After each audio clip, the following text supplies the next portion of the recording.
If you hate the British Army, clap your hands. If you hate the British Army, hate the British Army, hate the British Army, clap your hands. They come down from Bellamorphy when they come. They come down from Bellamorphy when they come. Sure, the children won the day when they all ran away. They were only little children, everyone. We don't want the British Army here to stay. We don't want the British Army here to stay. We don't want to be defended by an army that surrendered when the kids of Bellamorphy came to play. Oh, the general, he has fainted. Is he dead? Oh, the general, he has fainted. Is he dead? Or have the women joined the fight? We'll wipe the army out tonight, for them women are all Bellamorphy bred. A coded message come from nowhere, it did say, at the peril of your lives if you stay. For now, men, don't be surprised, for Turf Lodge is organised, and the double-decker bus is on its way. The British Army, they will never be the same. The British Army, they will never be the same. The bravest of them fighting men, they were beat by kids of 10. Bellamorphy put the army to the shame. Well, if you hit the RUC, then clap your hands.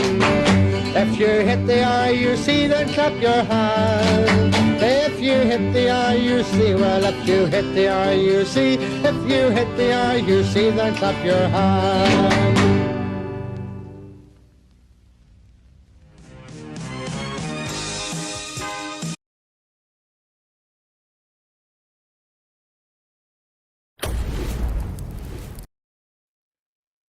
What's up, everybody? So tonight we're going to be watching a movie. It's called The Patriot Game.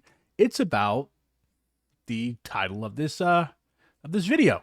Why the Irish are the most based people in Europe. The original title was going to be Why the Irish are the most based white people. But a comrade who many of you may know, Comrade Paul Connolly, who is actually Irish, so he kind of knows more about why his people are based than I do. He actually corrected me on this, particularly the point where people are inclined to equate Irishness with whiteness. And he delved a bit further. Like, he actually explained to me why that was a faulty understanding.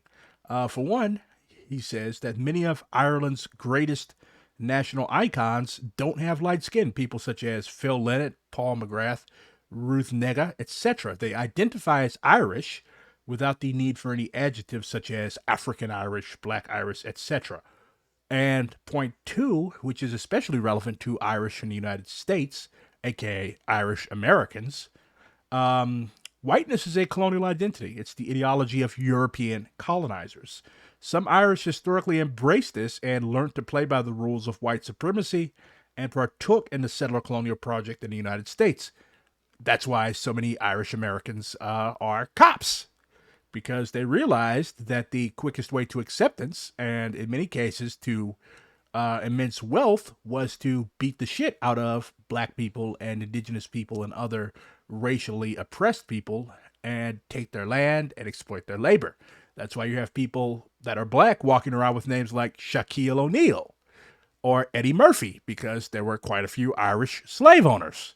So when we talk about the Irish in Ireland and the Irish in the United States, you also have to take into account the fact that the Irish in the United States, for the most part, became part of the settler colonial project. And Comrade Paul goes on to say, Irish people here in Ireland have the task, as part of their national liberation struggle, to break from all connections to colonialism and neocolonialism, which necessarily includes breaking with any tenuous connection there may be with white supremacist colonial ideology. In other words, Irish people, whether light or dark-skinned, have the political task, as part of the struggle for national liberation, to completely break with and reject whiteness or white supremacist ideology. This doesn't mean light-skinned Irish should pretend that they don't experience certain white privilege benefits that have trickled down from the global white supremacist system with its heart today in the U.S. and, though perhaps to a lesser degree in England, we do. This is the world we live in. But we have the political task of drawing out the clear lines of demarcation between the colonizers and the colonized, and we need to make it more widely known that we are part of the latter group, the colonized, and that this is the group that we stand with and stand up for. This has always been the task of the Irish Republican movement, even going back to the father of Irish Republicanism, Wolfe Tone, who staunchly opposed and condemned pro-slavery sentiments among American Republicans in the 1700s.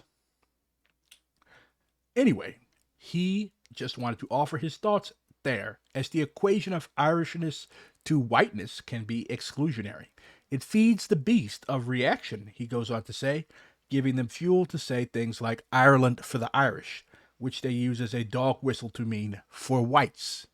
So it's good to keep those things in mind, to be a bit more inclusive of people of color in Ireland, who are every bit as Irish as light-skinned people in Ireland, and to be cautious of how this idea could very easily be used by the far right in Ireland to support racism and xenophobia, which are always connected to colonial ideology and are also connected to far right groups in Britain, the colonizer. So, good shit to keep in mind. And if you would like to see more from Comrade Paul, I highly recommend hitting up Marxism Today. He does some very good videos. And I'm going to link his channel in the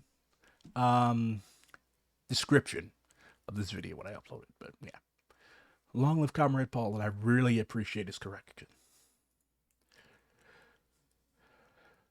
So let's get to it. Ireland Information Group of Sweden. And yes, I'm going to be providing commentary. All you young rebels, and list while I sing, for love of one's country. That graffiti in the background, that says PIRA, Provost. When people talk about the IRA, they're usually talking about the Provisional Irish Republican Army, Provost for short. And this says informers will be shot, IRA. So very strong anti-snitching culture. There's a very strong similarity to my own New African culture. Because nobody likes snitches. Snitches got us fucked up on the plantation. Like, Harriet Tubman literally had to shoot or threaten to shoot your house Negroes, as we called them back then, or people who turned cowardly when it came time to run away, because, like, no, I'm not going to let you endanger the lives of these 20 or 30 people that I'm leading to liberty just because you are addicted to massa giving you a fucking bottle of whiskey every time you claim you're sick. So when you're waging a national liberation struggle, you have to always beware of informers who have their own self-interests at heart and don't give a shit about the well-being and liberation of their nation. So yes, informers will and should be redacted from this mortal coil. Is a terrible thing. It banishes fear with the speed of a flame, and makes us all part of the Patriot game. My name is O'Hanlon, I'm just gone 16. My home is in Monaghan, and there I was weaned. I was taught all my life cruel England to blame, and so I'm a part of the Patriot game. 'Tis barely 2 years since I wandered away with the local battalion of the bold IRA. I read of our heroes and wanted the same, to play out my part in the Patriot game. They told me how Connolly was shot in a chair, his wounds from the battle all bleeding and bare, his fine body twisted, all battered and lame. They soon made him part of the Patriot game. Offensive against Warren Point Harbour. They've warned the owners of cargo ships using the port that the safety of their vessels can no longer be assured. The harbour has come under mortar bomb attack in the past because the provisionals say it's been used by the Army and Marines on intelligence gathering duties. Train services between Portadown and Dundalk have been disrupted because of a bomb scare. The border section of the line has been closed and security forces are searching the area. Also, Paul told me I may have a bit of difficulty understanding this because, well, not because, unless I'm schooled in understanding the Ulster accent. So, I don't know. I will try. Still seriously ill after being shot inside the Royal Victoria Hospital in Belfast.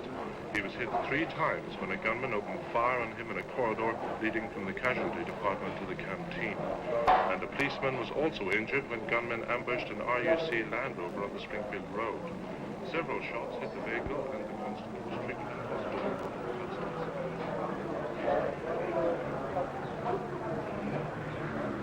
There you are. Check round for the heads. Go for it.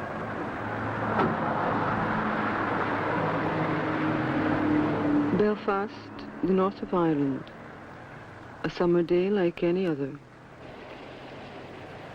Since 1970, the days have been filled with a war that has cost the British government several hundreds of millions of pounds and over 600 dead soldiers and police. In the same time, over 2,000 Irish civilians have been killed. All this is normally reported in the news media like the sports scores. 3 Catholics killed, 1 Protestant killed. That's literally how the cops used to just walk around our fucking neighborhoods in the 60s and 70s. And this was escalated during the drug war. Like, you just have fucking SWAT teams that are empowered to sow hell in the communities that none of them live in. So if you don't live in a place like these British soldiers, they don't live in Belfast. They are just there.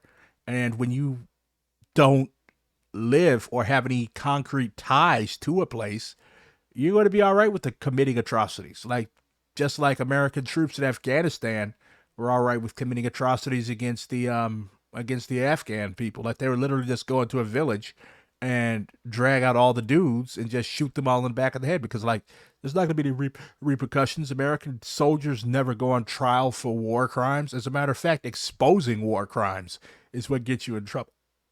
So that's settler colonial policing 101. Like, just send all of your doped up, hopped up, angry, violent young men, put uniforms on them, put rifles in their hands, and just send them to go patrol the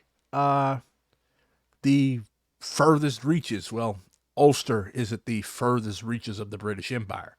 But yeah, when you don't have any ties to a place, you just see it as a fucking giant romper room, or like one of those rooms where you can just go in and smash shit when you're angry. That's how these colonial soldiers treat the areas that they're sent to police. And by police, I mean control and keep the indigenous population under fear of what happens when they rebel. But naturally, people are going to rebel anyways. 2 British soldiers killed. Terrorists, Protestants and Catholics are the words one most often hears. The image is a bit confused, but it's there nonetheless. some kind of bizarre religious war.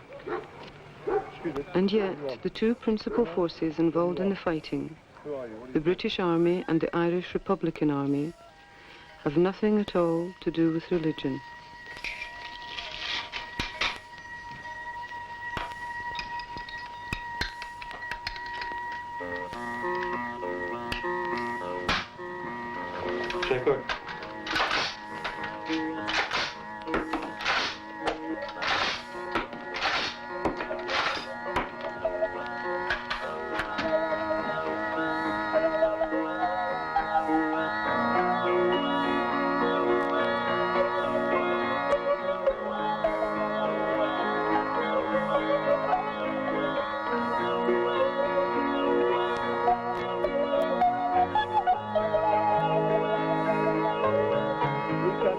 Indeed afford to have the country led by any other policy other than a paramount ideal of keeping indeed Northern Ireland an integral part of the United Kingdom.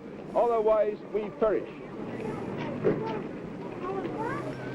As I have So where did these like loyalists come from? Like why are they where are they fighting in the first place? Okay. So these Ulster Protestants, the people that want to remain tied to the UK. They're descended from Scottish settlers who were Protestants, okay? Like your average Irish person is Catholic. But these Protties, as they're called, they're literally transported in a settler colonial experiment they literally called it the Ulster Plantation. They sent these people there. They gave them land and dominion over the indigenous Irish people. That's where the beef started.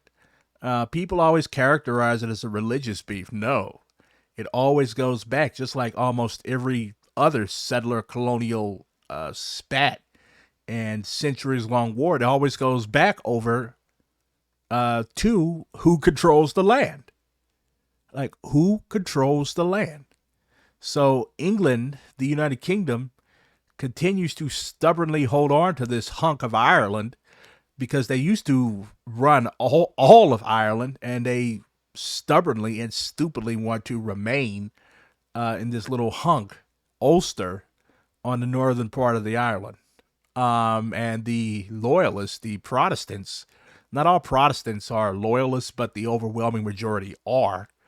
They're called loyalists because they're loyal to British imperialism. And the IRA and the Republicans are not. So that's the beef. Previously said, ladies and gentlemen, from this platform, we, the Unionist Party, and indeed the Orange Institution, have nothing to be apologetic for in the treatment of the minority in this country.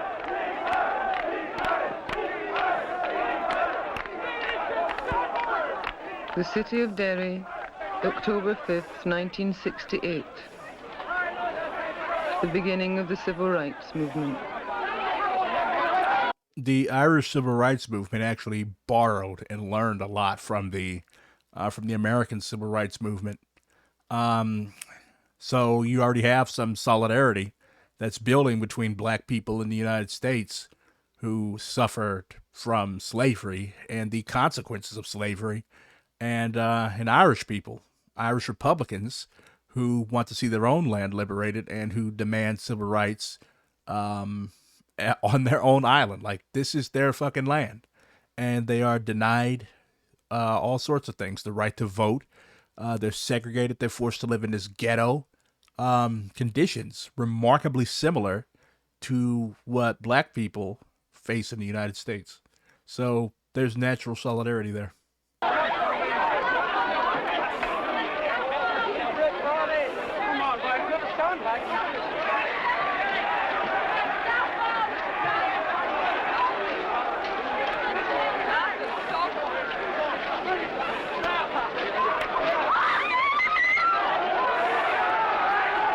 The police also act remarkably similar to American police.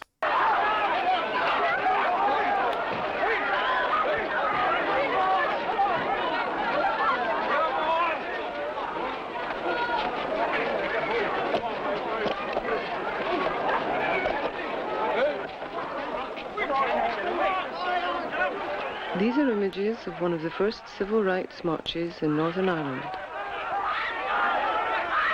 Civil rights, the name and the tactics, immediately evokes the southern United States in the 1950s and 60s. In more ways than one, as is plain to see. A non-violent form of protest for moderate reforms, which is met by systematic police violence. Only at this time and in this place, the protesters were white. They were Irish. For most people who know little about Ireland and even less about Northern Ireland, the events of the late 60s are completely baffling.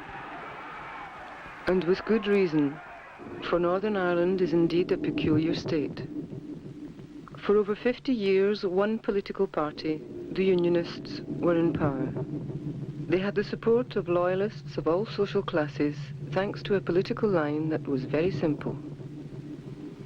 Maintain union with England and preserve loyalist supremacy, no matter what the cost. Notice how she said, across class lines. Settler colonial regimes do that on purpose because they know that when you inject class struggle into an equation, you start to build solidarity between people who you don't want to be in solidarity.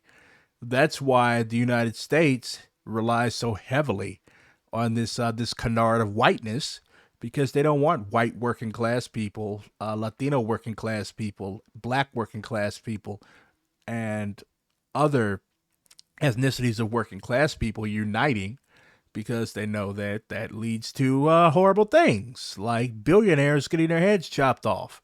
So it's the same game in Northern Ireland. You raise up this religious canard, and you also unite the loyalists, as she said, across class lines on the political line of maintaining union with England and maintaining loyalist supremacy over Catholics. Because let's be real, nobody's going to agitate and struggle to get rid of rights that they think that they should have, especially when it privileges them over other people. This meant control of all levels of government, the police, the courts, housing, as well as the major sources of employment. In 1968, unemployment in the nationalist community was nearly 25% compared to 6% for the loyalists. And then there was the Special Powers Act. Over the years, this law has been used to imprison thousands of nationalists without charges or trials. But So under this act, the Special Powers Act, they could arrest people without a warrant. They could imprison people without a charge or a trial. They could search homes without a warrant. They could declare a curfew and ban meetings. They could permit punishment by flogging. They could deny all visits to internees. They could prohibit an inquest, an autopsy after a prisoner's death. They could prohibit the circulation of any newspaper. They could prohibit the possession of any film. This is some fascist type shit. Like, they can't even do this stuff in the fucking United States. That just shows that Northern Ireland was governed as a fucking, like, literally a direct colony. to understand all this, one must go back in time to the roots of the Troubles.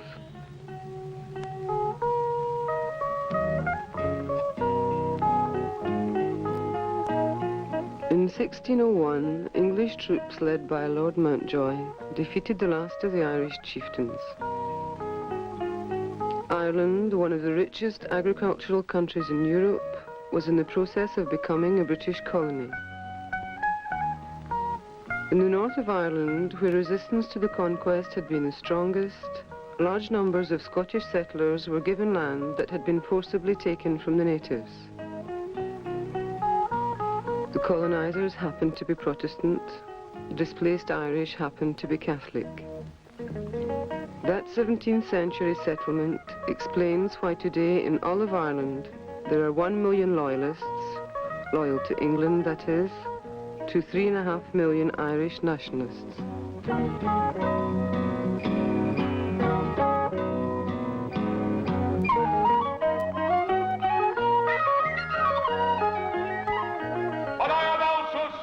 300 years later, the Loyalists produced one of their most charismatic and extreme leaders, the Reverend Ian Paisley. In the late 60s, Paisley led a popular Loyalist reaction against the Civil Rights Movement, making it impossible for the Unionist government to offer the Nationalists even the slightest reforms.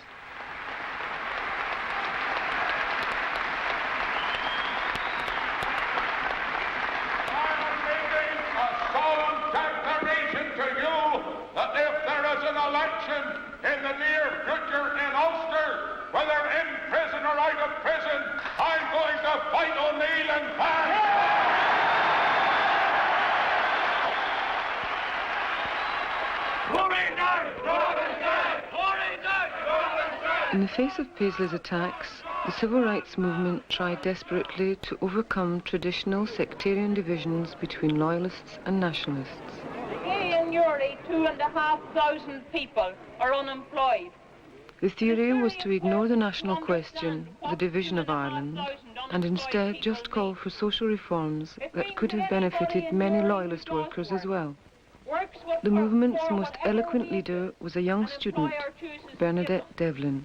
Because if he stands up on his own 2 feet...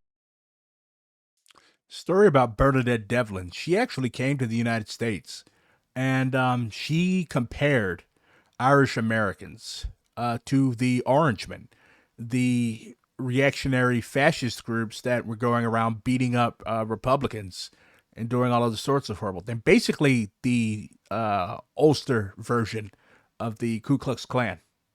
And she compared people who shared her blood, Irish Americans, to the Orangemen because they were totally socially reactionary and they were anti-black despite coming from a colonized group of people. Devlin was astonished at this fact that your people back home are going through these horrible experiences and are colonized and are fighting tooth and nail to reunite their island. And here you are as a reactionary cop in New York City talking about how you can beat the shit out of a black person and you'd love to do that with one side of your mouth and then with the other side of your mouth saying, Shukri Allah. And she was awarded the key to the city of New York and she gave it to the Black Panther Party. I love Bernadette Devlin. And he says, look, I do 40 hours a week, and you make a great deal of profit out of my labour, and I'm entitled to a better wage. It's a very simple, very liberal demand. I am entitled to more money for the work I do.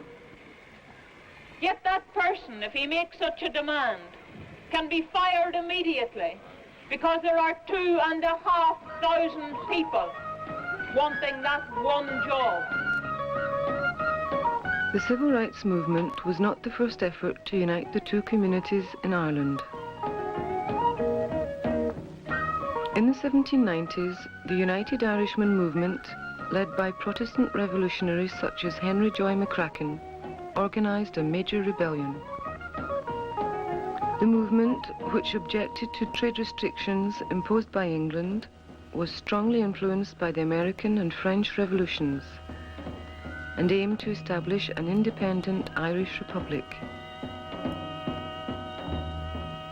Although the leaders of the rising were mainly Protestant and tried to recruit settlers into the movement, the settler community as a whole stayed loyal to the colonial government.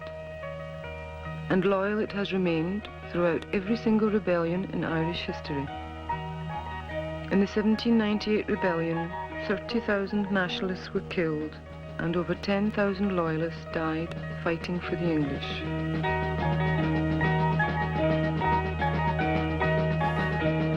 So this was basically like they sent these settlers there, not just to occupy land that they needed under tillage, but also to serve as a garrison population. They were remarkably similar. As a matter of fact, the Appalachian settlers, the people who would settle these states of West Virginia, Kentucky, Tennessee, what have you, many of these people were Scots-Irish. Like, that's where the Scots-Irish ethnic group in the United States comes from. People like Davy Crockett, and all of those types of people. These people would also go on to settle Texas in major part. Like, they had that border ruffian Scottish tradition. So these people were settlers twice over. First, they were sent to Ireland, where they served as a garrison population in Ulster. And then they ended up in the United States, where they gave birth to people like Andrew Jackson and Davy Crockett and Daniel Boone and all these types of people, your frontiersmen and your famous Indian killers. Like, these people had a tradition of violence. They first stole the land of the Irish people, and then they came here and they stole the land of the indigenous people. They were also the worst and cruelest slave owners. So, yeah, very rough bunch of characters.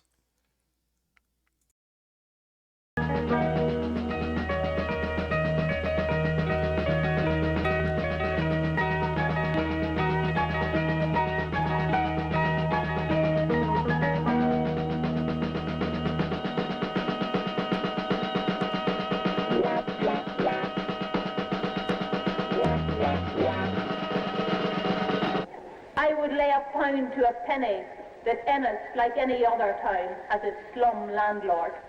I would lay a pound to a penny that Ennis, like any other town, has got a great patch of land that is used solely for Yankees to play on. I would lay a pound to a penny that there are quite a lot of families in Ennis paying rents they can't afford for property they shouldn't be asked to live in. But there are people in this town working for wages they can't keep their family on, for men who don't need half the money they're wringing out of the work of Irish people. The greatest help that you can give the people in the north is by showing the people in the north that they're not mad. They're not mad for believing. They're not mad for being idealists. They're not mad for thinking that someday, somehow, we are going to achieve the Workers' Republic. Where, oh, where is our James Connolly? So I can already see this film is going to focus on Colonial a lot. Probably the most famous Irish Republican and also socialist. He was an IWW member, spent time in the United States, and all around pretty good dude. And this is probably one of his most famous quotes. If you remove the English army tomorrow and hoist the green flag over Dublin Castle, unless you set about the organization of the Socialist Republic, your efforts would be in vain. England would still rule you through her capitalists, through her landlords, and through her financiers. This was James Connolly, who said this in 1897. He was murdered by the British after the 1916 Easter Rising, in which he took part. The song at the beginning talks about how he died in a chair. They literally had to strap this man into a chair because he was grievously injured in the battle, in the Rising. So they literally tied this man to a chair and shot him to death. But this is a quote that I refer to often because it applies to all colonized people. Like, I'm New African, okay? I'm Black American, whatever you want to call me. But if we, say, got our own state, if we took over the South and we raised the black, red, and green flag over Atlanta, the Black Mecca, like, we would still be controlled by white American Yankee capitalists unless we organize a socialist republic. There's a lot of talk about Jay-Z talking about how capitalism is a slur. Like, no, capitalism is a shitty, it's a shitty, horrible thing to be a capitalist. Like, capitalists on Twitter talking about how they wouldn't give their struggling family members $4,800 and you're a fucking billionaire. Like, capitalists are evil cold-hearted, objectively bad people, because they afford themselves lives of luxury at the expense of everybody else, including apparently their own family members. Like, if your family is suffering and you have the financial means to help them, like, why wouldn't you help them? If you're a billionaire, like $4,000, you make $4,000 in a half an hour. Like, would it really put you out that much? So being a capitalist is something that is antithetical to the full national liberation of an oppressed people, because a people oppressed by capitalism, it's absolutely ridiculous to say that they could be liberated by capitalism in any form. All you're going to have black millionaires and black billionaires exploiting black workers now, and you're going to have white capitalists standing over all with their hands in everybody's pockets. So essentially, he's warning against the neo-colonialization of Ireland just because they have a green flag and the English army is gone. Where is that gallant man? He's gone to organize the union. Stand working men, they might yet be free. Then who will lead the van? In the early years of the 20th century, Jim Larkin and James Connolly organized the Irish working class and linked it for the first time to the long-standing Republican movement. This was a revolutionary development, and it led to the most important of all rebellions, the Easter Rising. On April 24th, 1916, Connolly led the Irish Republican Army, the IRA, in an insurrection in Dublin. But the rebels, besides being poorly organized, had little popular support, and within a week the rebellion had been crushed. I harp on this theme a lot, but you cannot make a rebellion without mass support.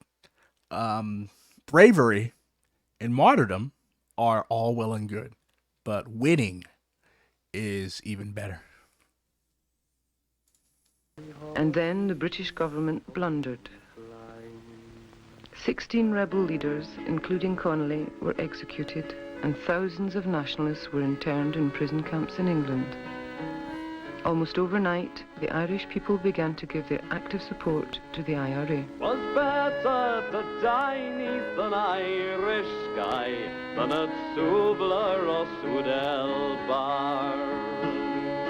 When from the plains of Royal Meath strong men came hurrying through, while the English Huns with their long-range guns poured hell through the foggy dew.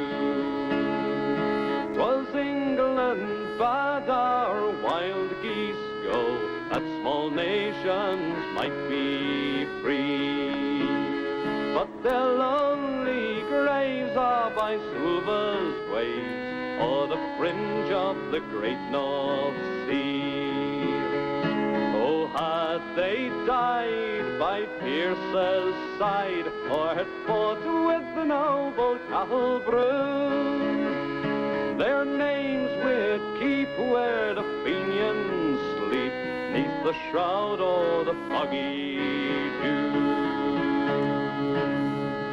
By 1920, the IRA had developed a highly successful campaign that was to become a model of modern guerrilla warfare. Despite mass arrests, Britain was unable to defeat the nationalists militarily, and the British government was forced to concede a certain measure of independence for the Irish. At the same time, they readily accepted the demands of the Loyalists in the north, not to be included in an independent Ireland. Thus, a 26-county Free State was formed in the south, while 6 counties in the north remained under British jurisdiction. The new statelet of Northern Ireland was assured a majority of 1 million loyalists to 500,000 nationalists. The selected 6 counties also happened to contain most of Ireland's industry. But it was only after a bitter civil war among Republicans before conservative nationalists, backed by the British, were finally able to impose the settlement. It was in this way that British economic interests were protected, the IRA neutralised, and Ireland was divided. And for the next 50 years, the Unionists in the North governed through discrimination and police terror. But the Loyalists were living in fear, haunted by the spectre of the IRA. The Patriot game was far from over.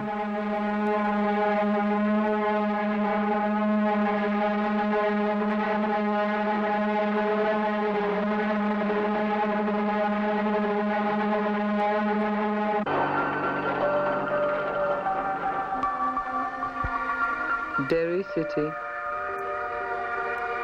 the end of the civil rights movement.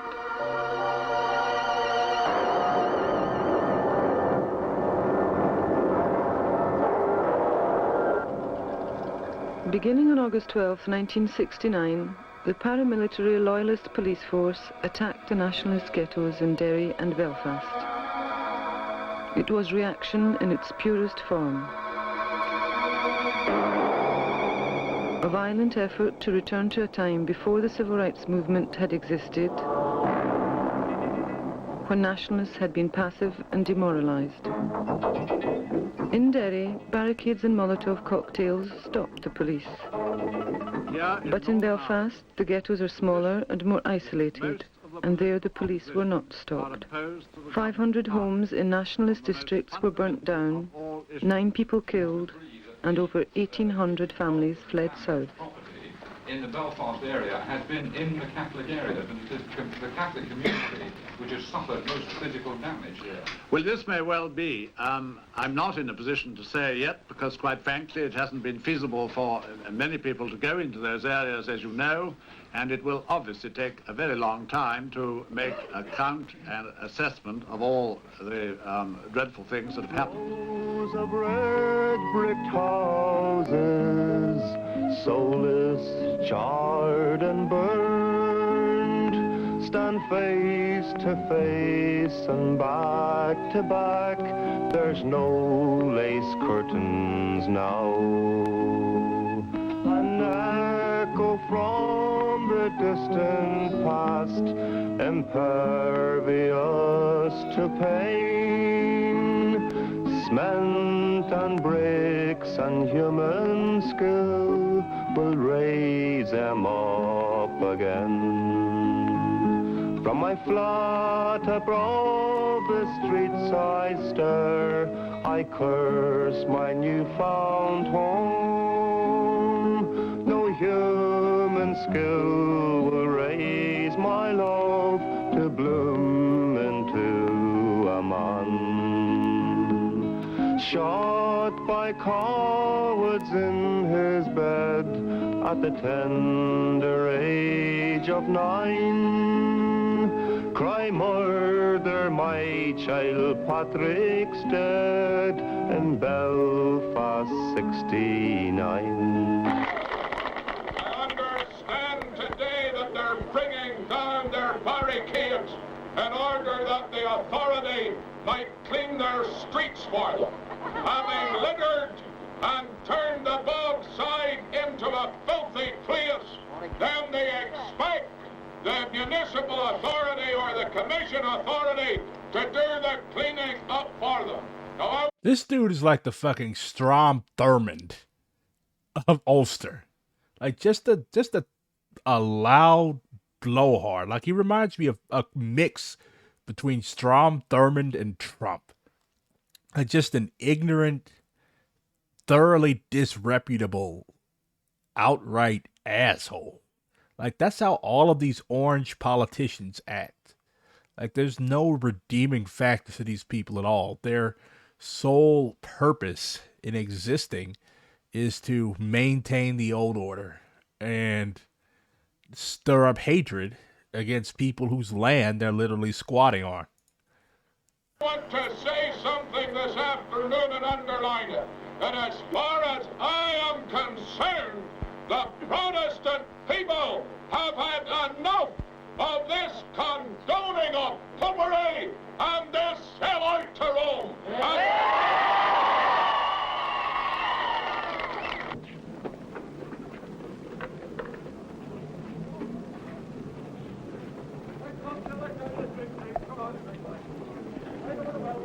On August 15, 1969, British troops began arriving in Northern Ireland with the announced aim of keeping the peace between the two communities. But in reality, they were there to prop up a state faced with a virtual insurrection. The civil rights movement had suddenly become irrelevant. After August, it was too late for reforms. Following the failure of the 52-62 campaign, which failed fundamentally because it didn't have the mass support within the nationalist ghetto areas of the occupied North, there was a reanalysis, and because of a certain amount of demoralisation which resulted from that failure, there was a reformist element which gained control of the movement. As a result, in 1969, when the nationalist ghetto areas of the occupied North were attacked by loyalist extremists, the Republican Army was not in a position to defend the nationalist people, and initially there was a sectarian response to those attacks, and the armed ability of the nationalist people was built up. However, those people who had initially formed the political core of the Republican Army, reanalysing that situation, that is the 1969 crisis, realised that the sectarian element was merely a symptom of British imperialist rule, and consequently it was a necessity to reanalyse a response to that symptom. This led to the emergence of what became known as the Provisional IRA, and the Provisional IRA was to be distinguished because it advocated the necessity of an armed struggle to be directed at the main core of the problem, which was British imperialism, and not a reformist approach to sectarianism, which was merely a symptom of British imperialist rule. For us, this war is not just a war of shooting British soldiers. It is also about coming to a final political objective, which is the creation of a 32-county democratic socialist republic to be controlled by the ordinary people for their own benefit. Stand still, you're under arrest for breaking security.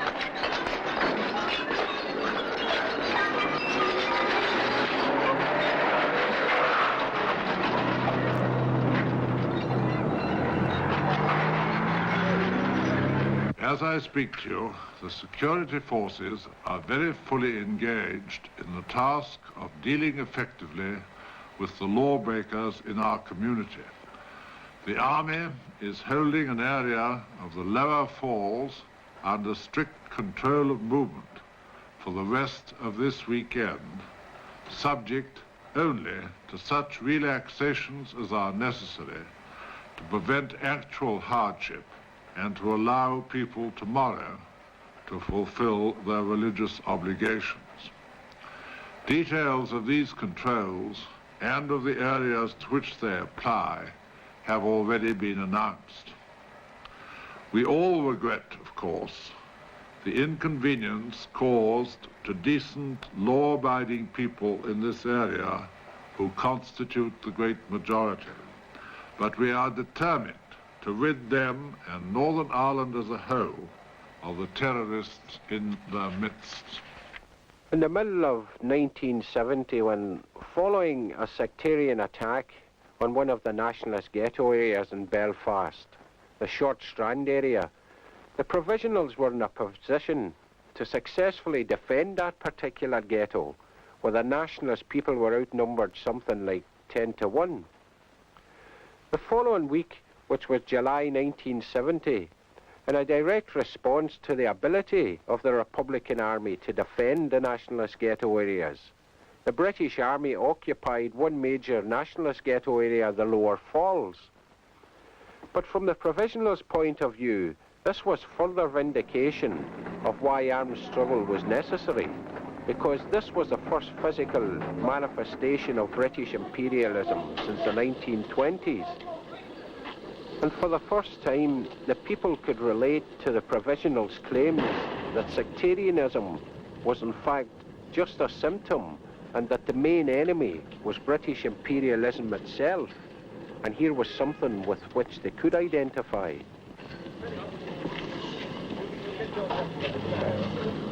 I was down at the corner of Marston Street about 12 on Friday night or Sunday morning. Couldn't get home to my own home.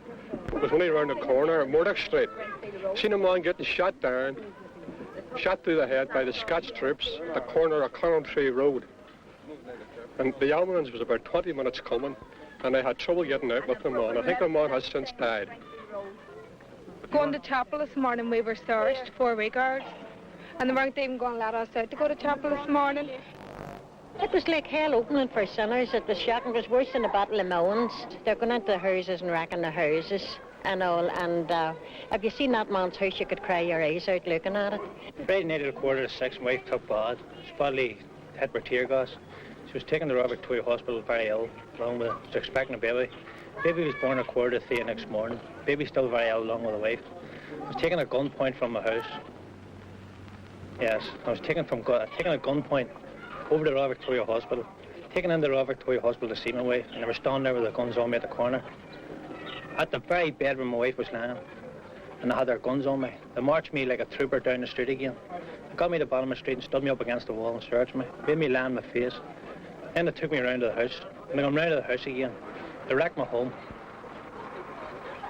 I had just come round to the house again, they were just away. They wrecked my home.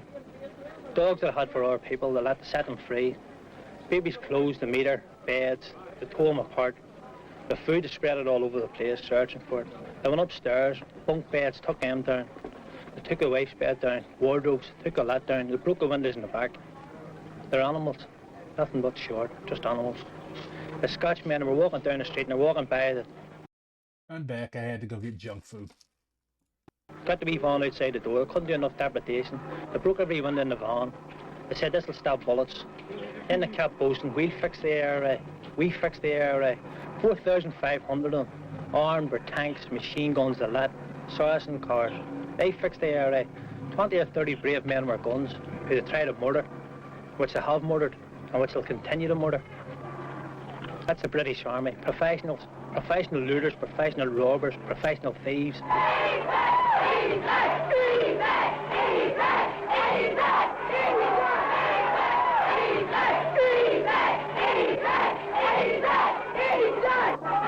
It was with the occupation of the Falls Road that the nationalist population began to see the British Army clearly as the enemy, not as a neutral police force. It was also the beginning of what has since become the longest war in the history of English-Irish conflict.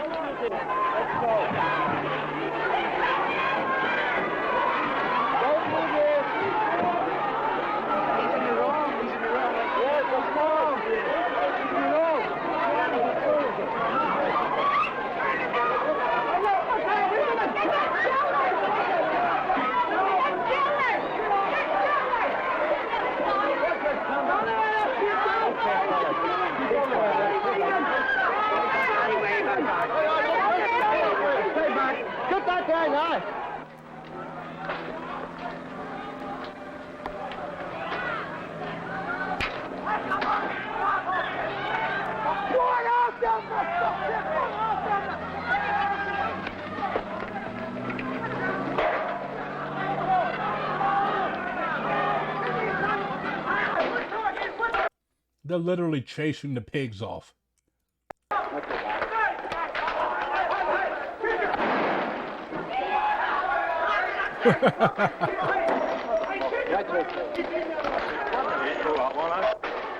Watching people beat the shit out of the police just makes my heart jump.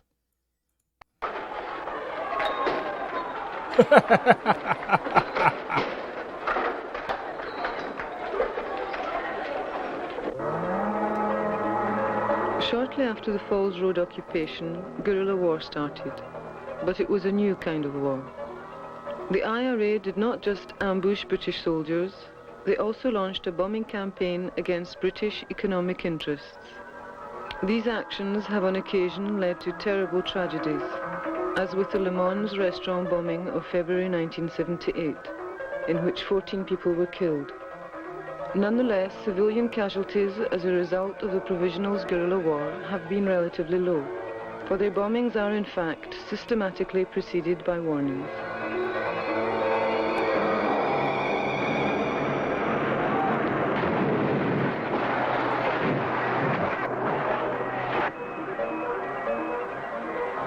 By August 1971, the number of monthly bombings had risen to over 90.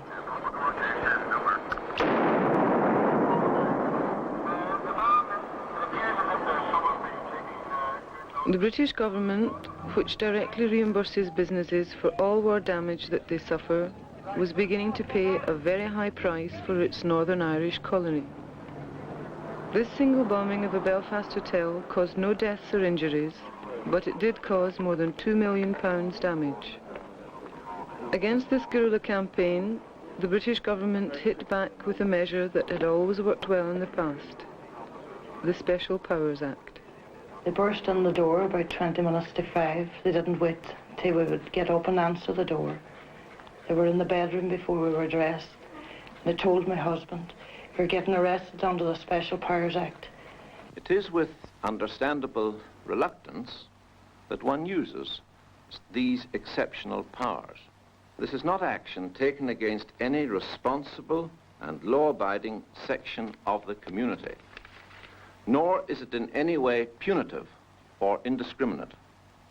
Its benefits should be felt not least in those places where violent men have exercised a certain sway by threat and intimidation over decent and responsible men and women. The main target of the present operation is the Irish Republican Army, which has been responsible for recent acts of terrorism. On August 9, 1971, 330 nationalists were arrested in dawn raids. In the rioting that day, 14 people were killed.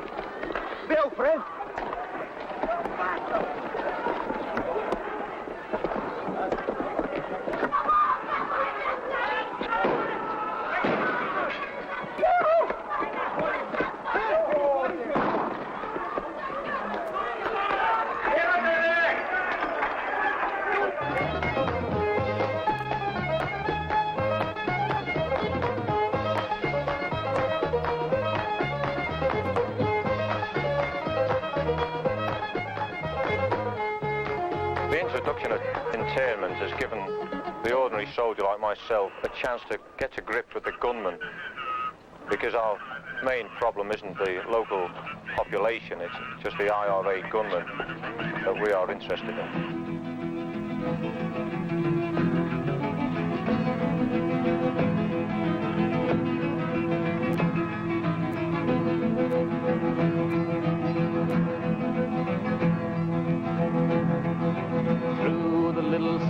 Of Belfast in the dark of early morn, British soldiers came marauding, wrecking little homes in scorn. Heedless of the crying children, dragging fathers from their beds, beaten sons while helpless mothers watched the blood flow from their heads. Armored cars and tanks and guns aim to take away our sons. Every man will stand behind the man behind the wire. Not for them a judge or jury, nor indeed a crime at all. Being Irish means they're guilty, so we're guilty one and all. All around the truth will echo, Cromwell's men are here again.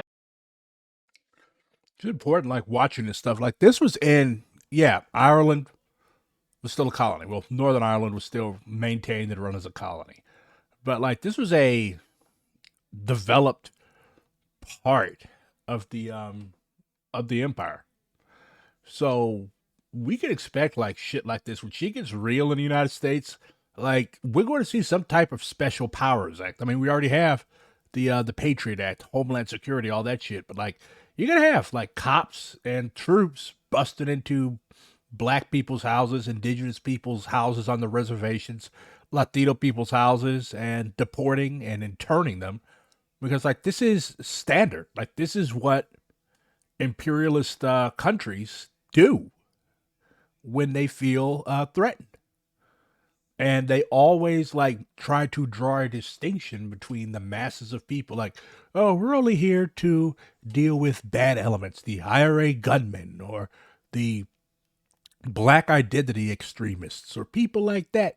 But like, it ends up impacting everybody. I do not listen to or believe these idiots' lies. England's name again is sullied in the eyes of honest man. Well, there was no means to heat up the body. Now, these people have been sitting from 4:30 on Monday morning till now, and they're still in the same conditions. They've been put in the huts, as I say, like pigs. And the only time they get out is for interrogation by the bastards of the RUC special branch. Now, as everybody well knows, when you go in for interrogation... Just days after internment was introduced, the nationalists began to realise that the internees had not only been beaten up, which everyone expected, but that some had been severely tortured. Electric shocks, druggings, deprivation of sleep, food, water, all came under the official term of... I'll be right back, nature calls. Deep interrogation. In 1976, the European Commission of Human Rights found the British government guilty of torturing certain internees. Britain promised that such interrogation methods would never again be used. But in 1978, two different studies, one by Amnesty International and another by an independent tribunal of jurists, concluded that brutality and torture against nationalist suspects remained a widespread practice. During these torture periods was I was in the Springfield Road Torture Centre, and I'd been held for about 3 days at the time and had undergone the usual torture treatment, that is the beating, the threats, the hot and cold treatment, you know, hot water and so on and so forth. And I was brought into a room where a special branch was there, you know, that's the torturers. And he pulled a truncheon from the drawer, and he told me that the method of interrogation could be two ways, the easy way or the hard way. But I was very frightened, you know, so I told him I wanted the easy way. And he told me, gave me a slip of paper and a pen, and told me that I was to give him the names of two prominent IRA men, you know, 2 IRA volunteers, officers. And I said I didn't know any. So he left the room to get the heavy squad. These are the guerrillas, you know, that give you the big beating. And that if I hadn't got the names by the time he returned, I could expect the full treatment. So he went away, you know, and I was pissed off at this, you know, and came back. And, do you know any names? And I said, well, I don't know anybody, but, and when I said but, he jumped, you know, he said, right, Mr. Austin, we know you're a very sound kind of a guy, and you tell us names and we let you go. You can go home to your family. So I says, well, the names I know are Daithí O'Connell and Joe Cahill, you know, whose names were on TV every night. And this he went fucking mad, you know, and dragged me from the room back into the cell. But these are one of the many stories that have happened, you know. This is the humorous side of interrogation. You know, the other side is that 2 streets from here, last week, a boy of 19 was arrested and was beaten to death by the special branch and by the British soldiers. This is a general practice. Either beat you to death or near to death, you know, and this is what it's all about. I am an officer with the Northern Ireland Prison Service. Let me tell you about my job. There's lots of variety, like driving, using modern equipment, escorting prisoners to court, but mostly dealing with people. I work with great mates, and I'm earning over £80 a week, and that's without overtime. The prison service needs people. People like you. Get the facts. Send the coupon from your newspaper now. Since 1971, virtually every adult in the nationalist ghettos had been arrested and interrogated at least once. In 1978, there were over 3,000 men and women in prisons and prison camps in Ireland and Britain, the largest one being Long Kesh, just outside of Belfast. Through the years, nationalist prisoners have struggled repeatedly using hunger strikes, prison insurrections and escapes in order to assert their rights as prisoners of war. Rights which were recognised by the British government before March 1976, but which have since been denied to all nationalists arrested after that date.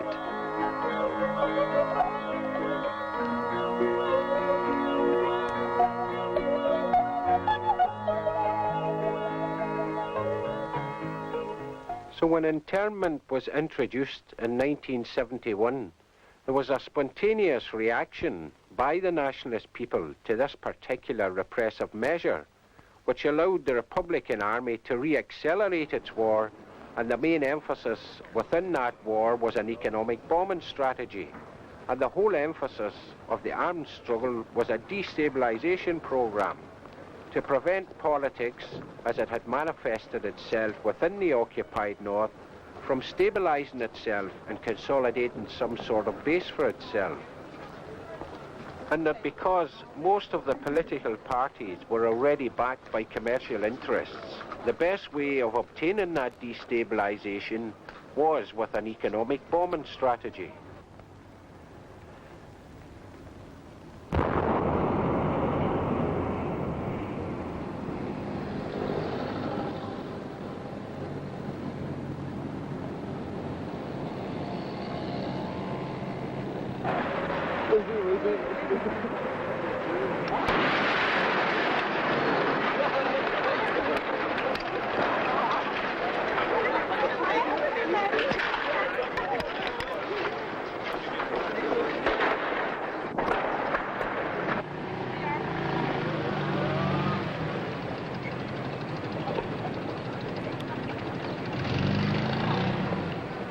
It's very difficult to suggest any particular security action that can avoid this kind of thing. This particular devastation apparently was caused by a lorry hijacked in Joy Street yesterday. Now there must be some people who saw the hijackers. There must be some people who know who's involved in this bombing. I doubt very much whether there are very many people organizing this. I doubt whether there are very many people taking part in it. But it is high time that every citizen of Northern Ireland, quite irrespective of religion, quite irrespective of politics, came forward and said, I have information. And that, in my view, is the only adequate means of dealing with this sort of situation.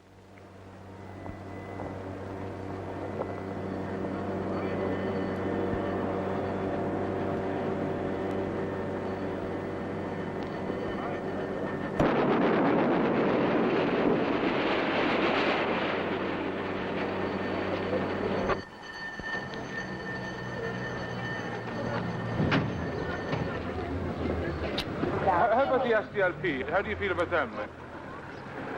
Pigs, but don't feel anything about them. A lot of stone. Is there anybody in this part of Belfast that you place your confidence in? Yes, the Provies. As the war accelerated after internment, the nationalists not only rejected government authority, but also the moderate nationalist parties who still hoped to reform the state. Bypassing the politicians, they began to deal directly with the problems faced by the community. This meant building parks and daycare centres for children, as well as meeting places for the elderly in areas which had never had the slightest social services. Neighbourhood people's assemblies were formed to solve housing, unemployment and other day-to-day problems.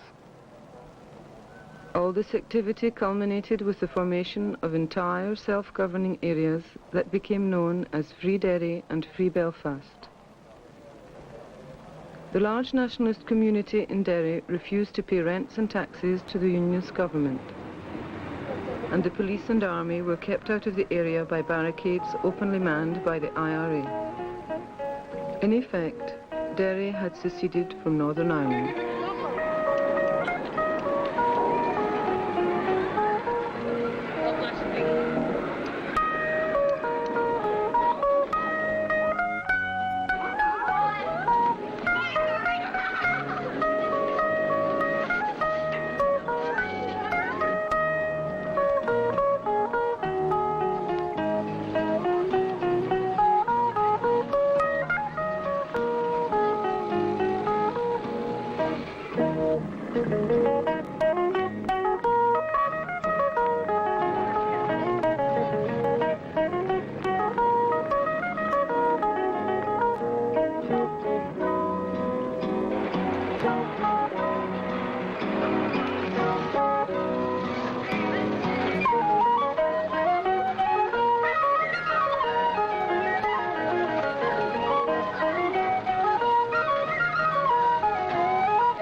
On October 11th, 1969, there were riots in the Loyalist districts of Belfast.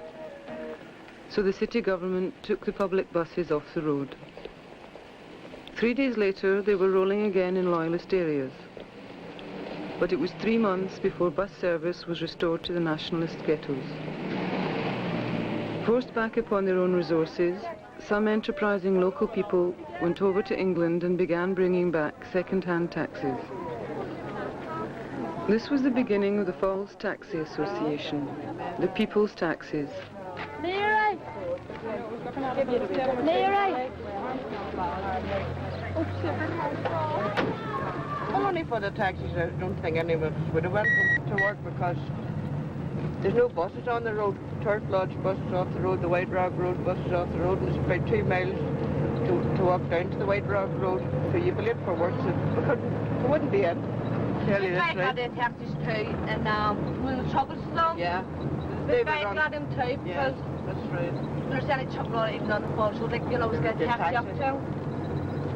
That's all. That's all we got to talk about. The taxi men are very obliging.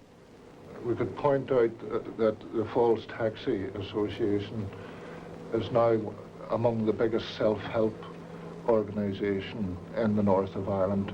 We now have 350 drivers, 450 persons, self-employed, actually working on the routes that we have specified before.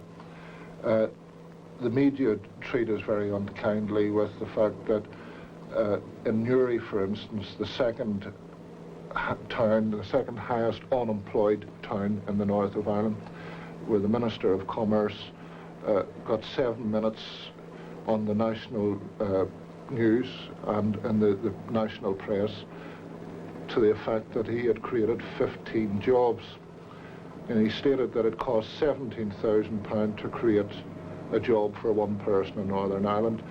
Yet we have never received any credibility or acknowledgement from any source to the effect that we have created 350 jobs, permanent jobs for people that, because of the areas where they live, the nationalist ghettos, they can't find employment anywhere else. They have to remain in the areas. This is the lower part of the falls now. We're coming down into the area of the White Rock.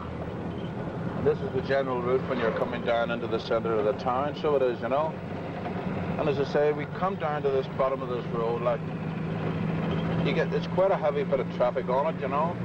But at one time we used to have to go through these areas when there was rioting, burnings and hijacking of buses and whatnot, you know. And the whole thing about it was, not during one of those times did any of our taxis ever stop or fail to run a service, you know, in these areas.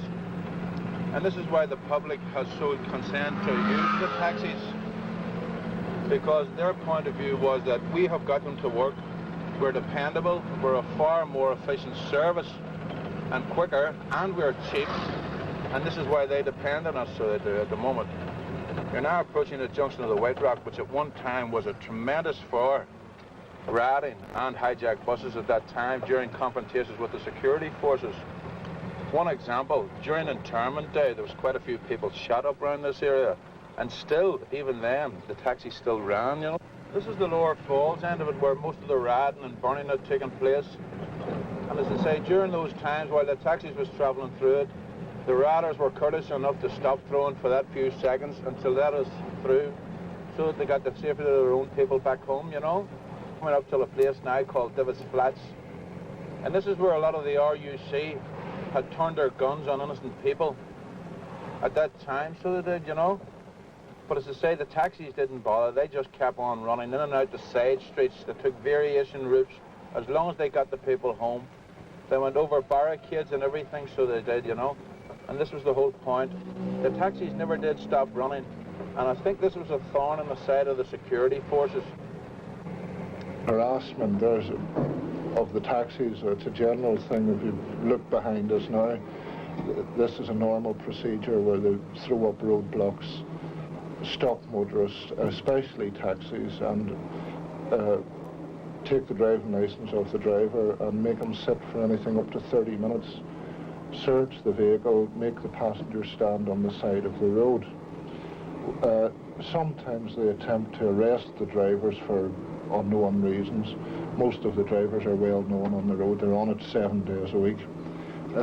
We have to react when they do arrest a driver, and our alternative, and the only weapon that we have, is to set up our own roadblocks. What we would do would seal off the vehicle that would be trying to arrest the driver, put taxis at the front, to the side and the back of it, and hem him in. Generally that works, and they release the driver.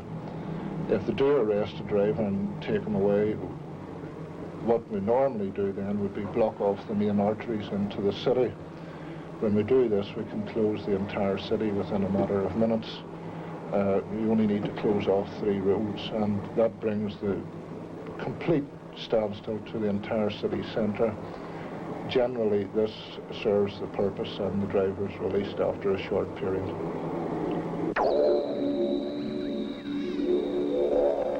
In 1971, nationalist civilians became increasingly the random targets of a campaign of no-warning bombs, kidnappings and assassinations. In other words, death squads. So compare these attacks on nationalists by loyalists, to the actions taken by the nationalists. Like, they would literally, like, people, for whatever reason, seem to think that the IRA was just going around throwing bombs everywhere. They didn't care if they killed people. Like, no, they took every precaution, from the design of their devices to literally phoning in warnings ahead of time so that the police or whoever was in control of the site could get civilians evacuated. Like, they actually went out of their way to not kill civilians. But fascist death squads do not serve the people. So you've got a people's army, basically. That's how the IRA saw itself, and in practice, that's what it was. It was an army that served the people. They sought to attack English, British capital and drive it off their island. Whereas the loyalists, they were trying to uphold a reactionary, no good, unjustifiably cruel and evil regime in Ulster. They were just going around killing people. So it was the loyalists that carried out the unjustifiable, the horrible terrorist acts that had no purpose except to kill people and try to terrify people to maintain the system that privileged them. And also keep in mind that the civil rights movement, which was led by in major part by nationalists, had as its goal, like, they sought to unite loyalist and nationalist working class people, Protestant and Catholic working class people, on a class basis, because you had the loyalists, the Protestant bourgeoisie, that was exploiting both Catholic and Protestant workers. Even though they privileged Protestant workers, they were still being exploited. It's very similar to prior efforts. For example, you have Jesse Jackson's Rainbow Coalition, which I covered in last week's video. And you also had Martin Luther King's attempts to organize a Poor People's March, which sought to unite working class people across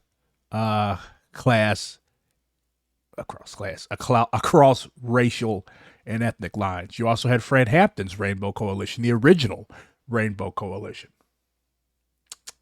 So anytime that something like that happens, the ruling class tries to destroy it. Like, they would much rather have a violent race war than a class war, because they know that they can't win a class war. But if they get enough stupid ass white people to fight on a racial basis, they know that they can win that. So that's why class unity on a principled basis, not on an unprincipled basis, is of utmost importance. It was a loyalist reaction.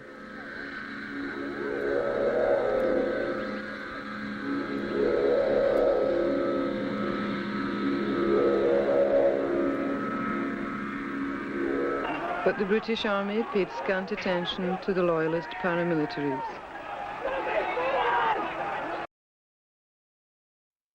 The British Army paid scant attention to the loyalist paramilitaries, just like the FBI and the Southern Police Departments didn't pay much attention to the Klan.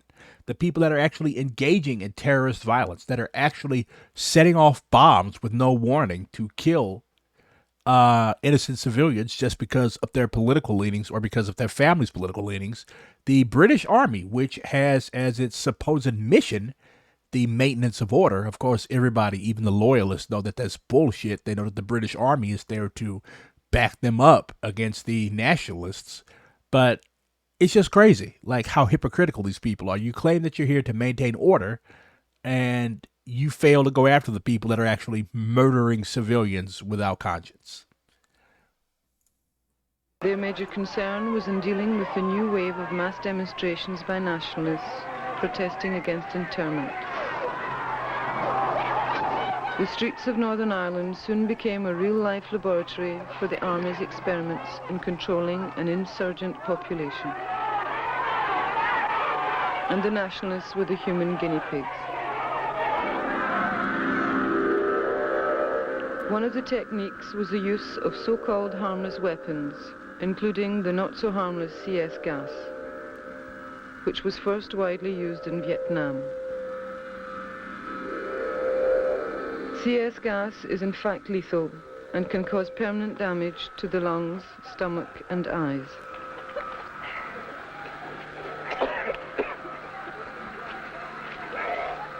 But the gas, the water cannons, the banning of marches, the mass arrests, all had little apparent effect. Week after week, large demonstrations were held against internment. Finally, in Derry, on January 30th, 1972, the British Army decided to use a more effective technique: live arms.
before they... This is what the Republicans and other fascists want to be able to do in the United States. Like, they literally want to, like, they come to the thought of being able to do like these Brits did, these Paris did. They want to be able to come out. Like, why do you think Kyle Rittenhouse went to a protest with an AR-15? Why do you think the Boogaloo Boys were out? Why do you think the Proud Boys were out? All of these reactionary wannabe gangsters. They're coming because they want to do that. They hope, they pray that Trump or his somebody like him will deputize them and give them police power. I mean, shit, they already have sort of pseudo police power. Kyle Rittenhouse is not serving a day in prison after murdering people, and he's being wined and dined by the conservative, reactionary, fascist establishment. So you have people that want to do this. They want to go armed to demonstrations and murder innocent civilians who are expressing their constitutionally protected right to free speech. That's what happens when you live in a fascist dictatorship of the bourgeoisie and the most reactionary elements of said bourgeoisie. Hence my well-known and often cited statement on gun control. Even stopped the sergeant tank, got on his knee and shot everywhere. And about seconds after, soldiers followed him and done the same thing. And we heard them from that flat there calling, "Don't stop shooting, shoot the Irish bastards." And I say again that I hesitate to call anyone liars, but the facts are we were fired at first, and we retaliated in the only way which was possible to us. No weapon, he had no stone, he had nothing. He was just standing. And as we turned, they started firing. Well, what a lot of these pigs do, these paramilitaries, these paratroopers, these British Army assholes, these Klan assholes, basically anybody that's a reactionary gun thug, when they do something stupid, when they step in it, basically, like when they mow down innocent civilians, what they always do is they claim that they saw a gun, or there was an IRA sniper, or, yeah, stupid shit like that to justify themselves after the fact. But when you do your research and you study, you find out, like when you talk to people that are actually there, you find out there were no guns there. There were no snipers there. They just wanted to do what they're paid to do. Kill. Like, that's what soldiers are for. Regardless of however the ruling class tries to make it shake, soldiers are for killing. So when you send soldiers to a civilian area, or to a civilian demonstration, you are sending those soldiers to kill people. Well, we heard the shots. We heard a few shots, and as we turned, he fell dead. He went to tell the soldiers to stop firing. You can see the blood running there where the gentleman was shot at. But that's all I can tell. I was too shocked. Right, Mom, please. Thank you very much. I never saw it even, and the worst film I ever looked at. It was massacre. It was mass murder. And I don't care who hears me say it. And I don't care, I never hope to love to see the day that'll never happen again. For it's pure murder. Murder. They come in shooting, there was no doubt about it. From the commander box side, they were shooting even before the commander box side. And there wasn't a nail bomb thrown in this area. No, there wasn't a rifle shot fired. They were the people who done the shooting. And then the police backed them up from the walls here. Police, they shot down from the walls.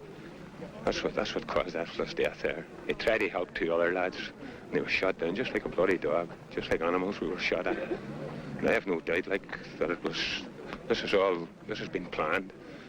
They called off the Orange meeting and the Paisleyite meeting and the Guildhall so that they could shoot us. They didn't care who we were, didn't care man, woman or child here. A youngster died this morning with a run over with a Saracen and then went back over the top here again. I mean, what are we going to do? Are we going to stand by idly and watch it all?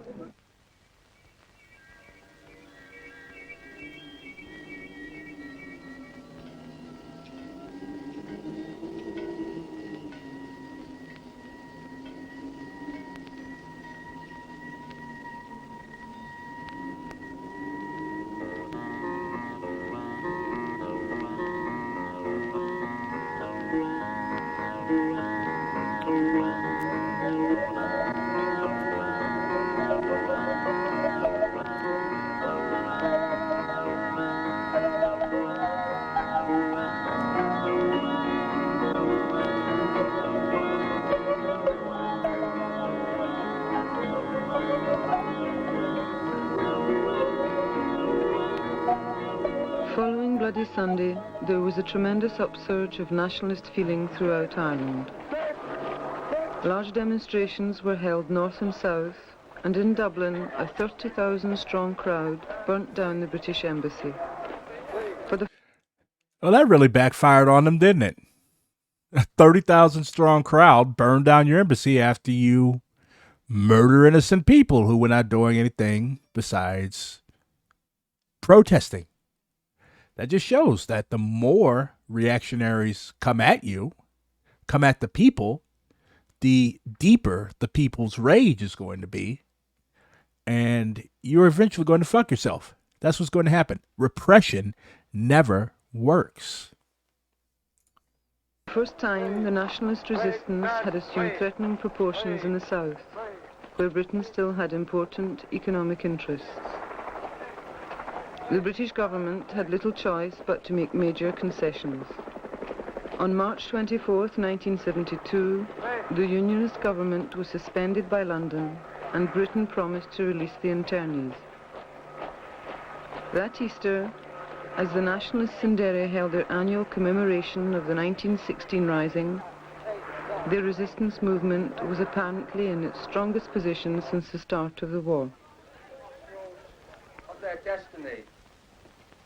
On one hand, if we are determined, if we are courageous, if we are resolute, and if we are strong-willed enough to recognize that compromise will not solve our country's problems, if we recognize that compromise never achieved anything, and that compromise never will achieve anything, and that therefore our fight must continue and that we will win that fight, then we are truly following in the footsteps of the men and the women and the boys and girls of Easter week.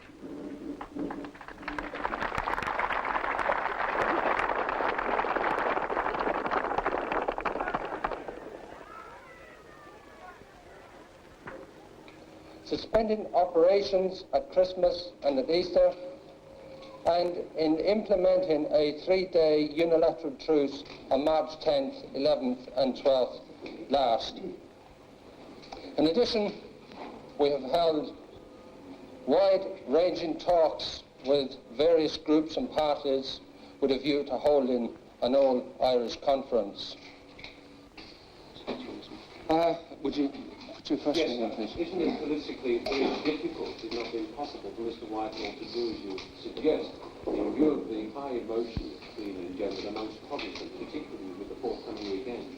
Well, my reply to that would be this, that if Mr. Whitelaw and his government are sincerely interested in peace, then they'll be prepared to discuss our terms with us. We were anxious to discuss our proposals with the representatives of the British government, but we were determined that if there was going to be a truce, it was going to be a bilateral truce. It was going to be one that would be publicly recognised by the British, and that would be conditions that would be binding on the British Army as well as on the Republican Army, and this was done. Then we went to London and we met Mr. Whitelaw and members of his political staff, and we listened to what he had to say, which didn't amount to very much, and then we presented our own document, our own proposals, and which we called upon the British government to recognise the right of the Irish people as a whole, acting as a single unit to decide the future of Ireland, and we called upon the British government to withdraw all their forces by a specified date.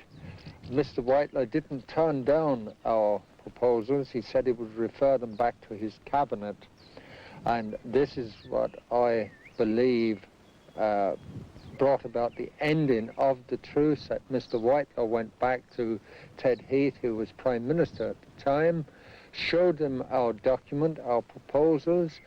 Ted Heath read them and turned around and said, well, I don't think there's anything can be done here. You'd better break the truce as soon as you can. And in fact, the truce broke on the following Sunday night. And it nearly broke that morning in Portadown, where there was severe provocation. And it broke on that Sunday night. It was inevitable in view of the behaviour of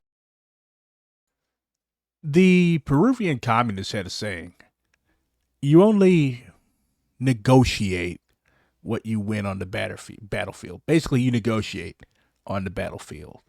Basically, truces and negotiations, all these sorts of things. Like, they are only recognition of what you've already won through strength of arms. I think this fella, Sean McStuffin, realized that. I know I probably butchered the pronunciation of his name, but I don't speak Gaelic. And the IRA also realized that. Like, that's the thing. Like, a lot of people who try to sit and armchair run these conflicts. Like, if I was in the IRA, I would have said, okay, but you weren't in the fucking IRA. So I think we should defer to people who actually went through this testing experience, because many people in the United States, we're a bunch of fucking cowards over here. We're, we don't bust the fucking great, yet we're so arrogant that we think that we can tell other people how to run their show, as Asada would say. So, but yeah, you negotiate what you want on the battlefield. And in this case, you had, like, you literally got your embassy burned down. And I really like how they highlighted that even though the Free State, the lower counties, were nominally an independent country, they were basically a neo-colony of Great Britain. They still had major economic interests, and the Brits also still held a substantial chunk of industry on the island. Like, that's why they were so adamant about holding on to Ulster, because that's where a lot of the industry was. Like, it's always about fucking money. All I saw was the title, but it's because they ate taters. Funny. But yeah, like, there's a huge fucking shipyard in Ulster, all sorts of stuff like that. So the imperialists ain't never gonna get up off no money. You got to make them get up off some money. Of the British troops in Lenadoon in Belfast, that the truce was going to break. It broke, with tragic results for everybody concerned, but tragic results for the Irish people, for the English people, tragic results for the British troops and the IRA volunteers and the civilians who've been killed since then. And I hope that the day will come again when British representatives realise that the only way to a permanent peace in Ireland is to meet the representatives of the Republican movement and negotiate with them a phased and orderly withdrawal. 2 days after the peace talks in London, the truce broke down in the Lenadoon housing estate of Belfast. You don't have to be a communist to love a good national liberation struggle. Like, a lot of black people in the United States supported the Black Panther Party, but they were not communists. By they, I mean the masses of black people. But, like, that's the thing. Like, if you only rely on communists, as Mao said that our party, the Chinese Communist Party, only has 1 million people, yet there are several 100 million Chinese people. So how could we say that the party is all that matters? A good national liberation movement appeals to people who may not be socialists, may not be communists, hell, may not even be leftists. Like, just taking my own community into account, you've got black people, most of which are relatively conservative on certain issues, particularly abortion and what have you, but they also realize that we've been getting fucked for the past 500 years. So a national liberation struggle it's key to unite the fucked and unfuck ourselves. And after we've liberated ourselves, after we've secured our nation, then we can set the path to socialist development and struggle with our brothers and sisters who unfortunately have conservative and maybe even reactionary beliefs to get them to see the light. Because now we've actually got something to fight for. We're not living under American neoliberal fascist hell. Am I like a separatist?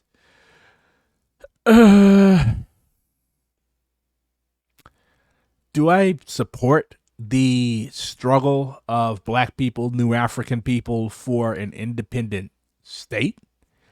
I'm inclined to say yes. That's what Malcolm X supported. That's what the Black Panther Party supported. Like, basically the notion is that this country enslaved us.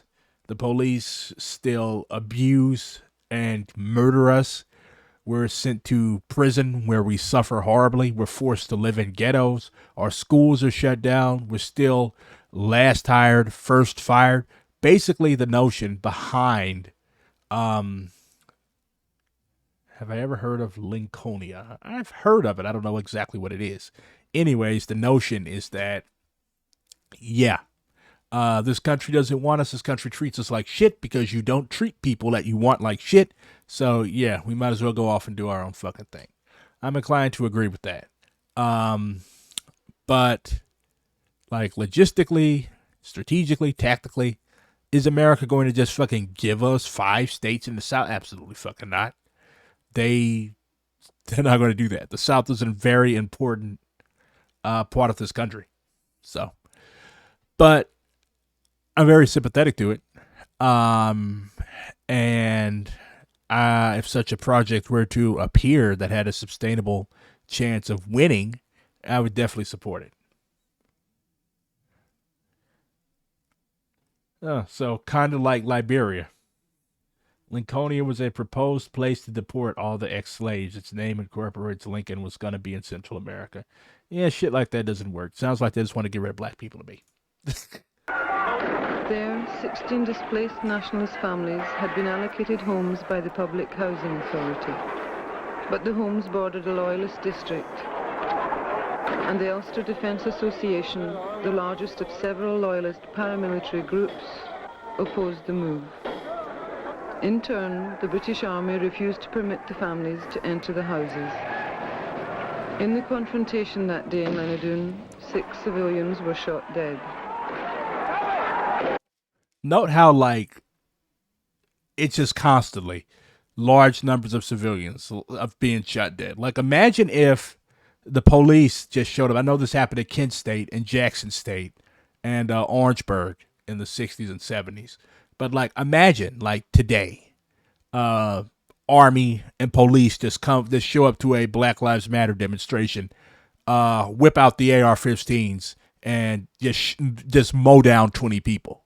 Like, that type of shit is coming because you already have the fascists that run police departments calling themselves trying to crack down on crime. Like, the NYPD, they have a giant-ass fucking robot that I don't know what the purpose of this thing is besides to just sow RoboCop fear. That would never happen unless BLM demonstrations turn deliberately violent against other civilians. I mean, I think you're underestimating the police and how fashy these people are. Like, a lot of people become cops just so they can hurt people and get away with it. Like, these people stalk their ex-wives. These people, yeah, that's propaganda. That's propaganda. Like, a cop will beat your ass or beat my ass. I don't know if you're black or not, but they'll beat my ass and they'll have a Black Lives Matter bracelet on. Like, it's propaganda. This country has been one of the most horrible towards black people in the face of the earth. But, yeah, we're supposed to believe that because they kneel, which is a non-offensive action. We're supposed to believe that, oh yeah, now they suddenly give a shit about black people. I'm sorry, I'm not buying it. In the next week, 13 British soldiers were killed. It was the end of a truce which had lasted barely 2 weeks.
That is a big-ass fire.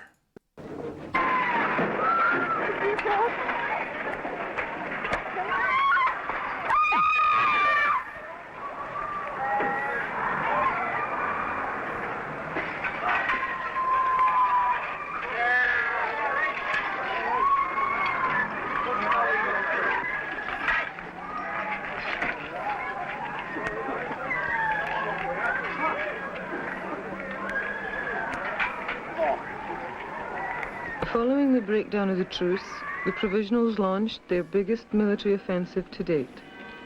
The commercial centres of Derry, Belfast and other major towns began to look as if they had been blitzed from the air. In the space of a few days, British investment was hit with millions of pounds of losses. And because of warnings, there were virtually no civilian casualties. One thing that I appreciate about the IRA is that they realized that, like, the only way to really get an imperialist, like, you can kill all their soldiers, they will draft more. Hell, they'll even bring in people from other colonies to do their dirty work for them. Like, there were more than a few black Brits that were sent to Ulster. Like, they don't give a shit about their troops. They don't give a shit about their cops. But their money, they do give a shit about. Like, that's why they're in Ulster in the first place. If there was no money in Ulster, they would have gave it back to Ireland years ago. But they realized that, yeah, we could just go killing British soldiers and they'll just send more. But if we fuck up their money, that'll make them pay attention. Millions of dollars, pounds of investments in Ireland lost. I can get with it. Casualties. Until July 21st, when bombs placed in Belfast killed 9 civilians. The British government and media seized the opportunity given by blood. Also, they knew that if they went around killing civilians, like the Loyalists did that because they didn't care what anybody thought about them. They were like the narrator said, literal death squads. But the provost, the IRA, realized that if they hurt civilians, especially Catholic civilians, that would backfire on them. Because this was a people's movement. This was a people's armed detachment. This was a people's army. And the people's army must swim amongst the people as a fish in the sea. And you cannot swim amongst the people as a fish in the sea if you are killing people. So, again, very smart tactics on their part. Bloody Friday, as it was to be called, to present the IRA as mad terrorists. It was only several months later that an investigation by the London Sunday Times revealed that hour-long warnings for all the bombs had been given to the Samaritan organization, which had in turn notified the police. For some reason, however, several of the bomb alerts were not passed on by the police to the target areas. Because the police wanted people to die so that they would blame the IRA so that they would begin supporting the police. Like, the police will literally let shit like that happen and let civilians be killed to accomplish their dirty psychological warfare work. The result was several innocent people killed and injured, and a tremendous propaganda victory for the British government.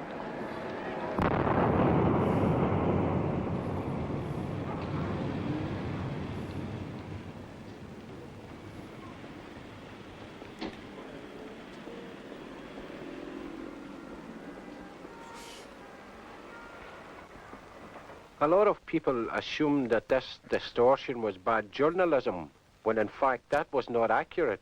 For this distortion was a deliberate tactic within the context of Frank Kitson's theory of counter-insurgency, because Kitson has recognized the important role that the media has to play in a counter-insurgency campaign, and has always strived to use the media as a platform where necessary to distort the image of the Republican Army as a liberation movement, and to project this image of the British occupation forces as some kind of police service.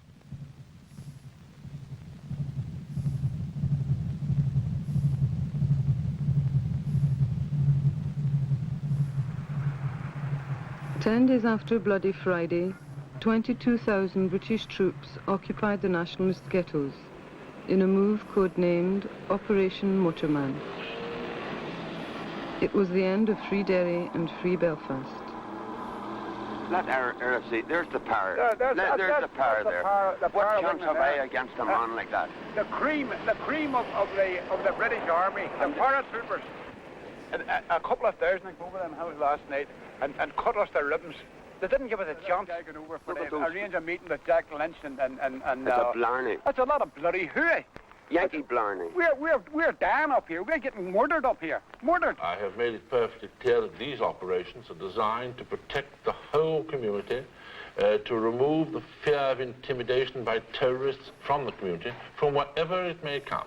And I think that... So whenever he talks about this asshole white law, that's even an evil-sounding name, like this asshole white law, he's never talking about the loyalists.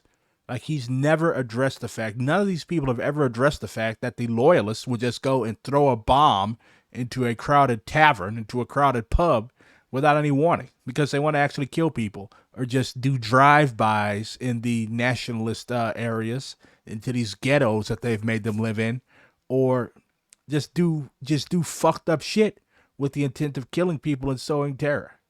Like, if you're going to deal with terrorists, why don't you deal with your buddies alone? Oh, because they're your buddies. So, of course, you're not going to deal with the people you drink or go and play golf with, or whatever proddies do in their spare time.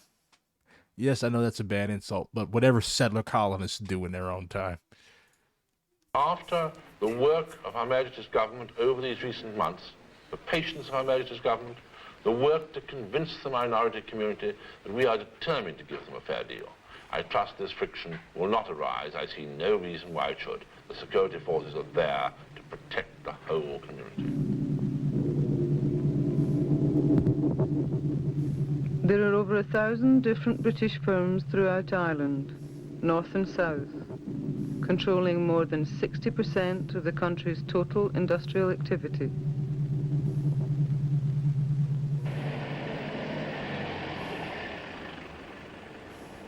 One week after Operation Motorman, moderate nationalist politicians were having talks with William Whitelaw. In order to pacify the nationalists, the British government was willing to force concessions from the Unionists. Finally, in January 1974, a power-sharing government was formed, in which moderate nationalists were given certain cabinet positions. It was a Northern... Trying to buy them off. Northern Ireland first, also a last. The problem was that after 300 years of ascendancy, the loyalist people would only support a government that could guarantee their privileges. Power sharing with the nationalists was unthinkable.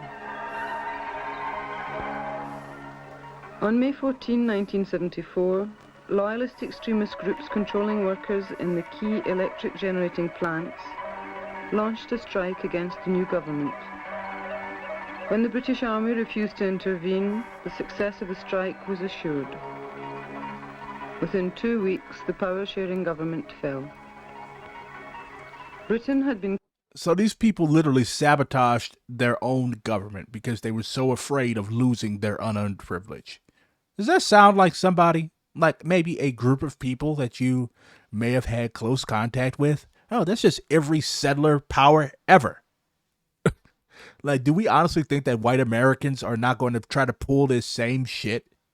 Like, say a socialist system takes over and there's a lot of black and Latino people. Like, do we think that they're going to go quietly into that good night? Absolutely not. They're going to act a goddamn fool, just like the loyalists did. Caught in the contradiction of trying to reform a state that was simply irreformable. It could only be consolidated by the physical crushing of the nationalist resistance. The other solution, the only possible one for the nationalists, remained the destruction of the Northern Ireland state itself. The struggle in the north had passed the point of no return. We have decided to protest against internment, and despite the ban on parades, we have decided that we will parade tomorrow through the streets of Derry. Ireland for the Irish, England for the pigs.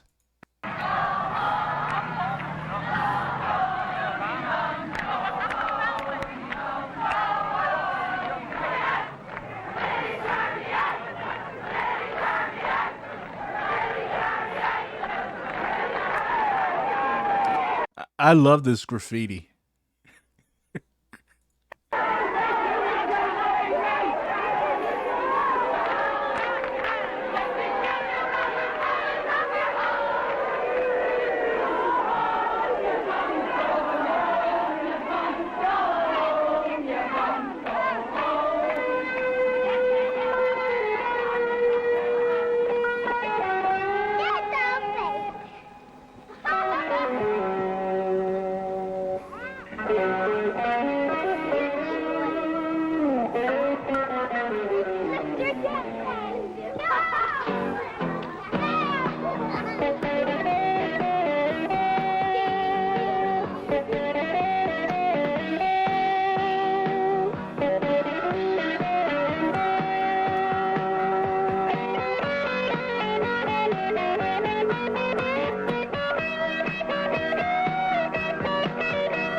So in the middle of all of this hell that's going on, bombs going off, drive-by shootings, fucking British Army and RUC pigs running around, like, you still, like, got life going on. Like, this is, people think that a guerrilla war is, like, just entire swaths of the country just decimated. In many instances, it does look like that, particularly in a third world. But, like, this is what a guerrilla war looks like in an urban area. Like, life goes on. You've got Provo graffiti up there. This area is provisional. You've got soldiers walking around in the streets and stuff like that. But you've also got, like, little kids playing. You've got people walking back and forth to the store. You got people going to work. You've got people driving around. You've got people going back and forth to school. You've got guys, young guys, hanging out on the corner, drinking beer and cutting up. Like, life goes on. This is Turf Lodge, a housing estate in West Belfast. It's a nationalist district like most others, which means an unemployment rate of over 20%. It also means a military occupation, endless raids and arrests, and the constant threat of violent death.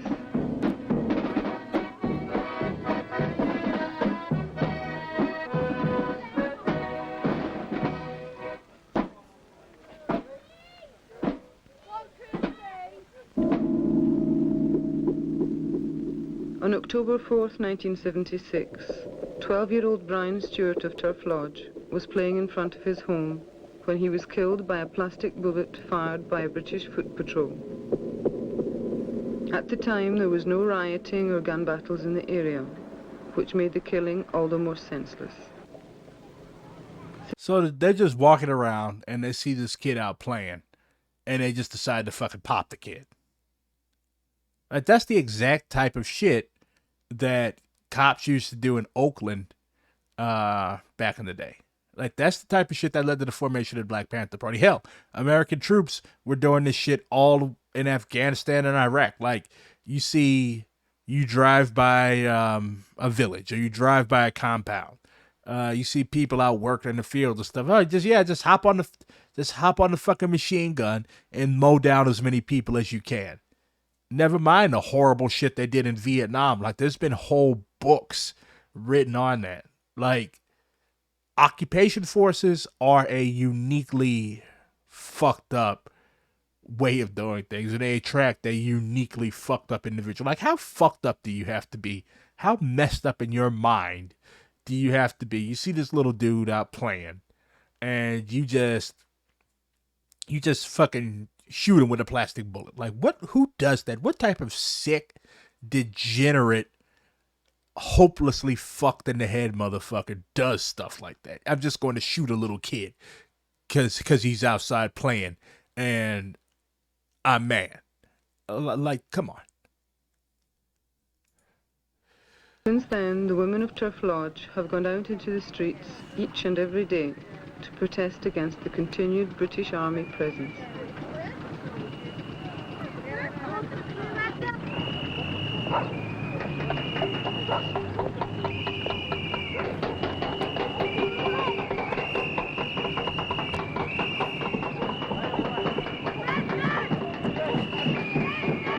That made me mad. I'll be right back. I need a cigarette.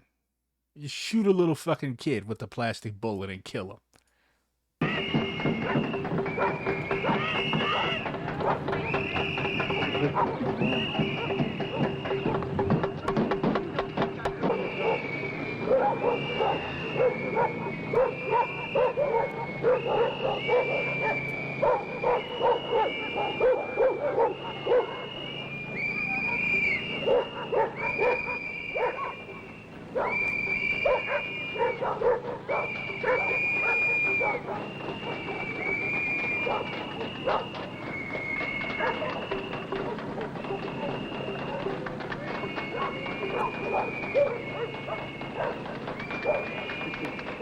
Turf Lodge sort of started it, and all the women came out with their lids and whistles, and now, 3 or 4 months later, all the nationalist areas, St James's, White Rock, Ballymurphy, Ardoyne, the Strand, they're nearly all out with their lids and whistles again.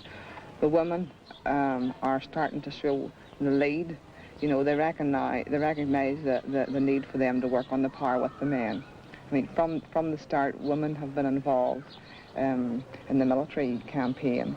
But now the women who sort of usually stayed at home are all coming out and beginning to feel the power that they have when they're all banded together and coming out as a force and making their presence felt in the area. The Brits obviously don't like this at all. And if there's only 1 or 2 women out, they think they can sort of abuse them. But before they know it, there's hundreds out, and the Brits are chased out of this particular area. Last week at the elections, you remember they had the elections and we had a picket outside. We were telling the people, why are you going to vote? You're going to vote for British imperialism. They've had it 800 years, and what has it achieved?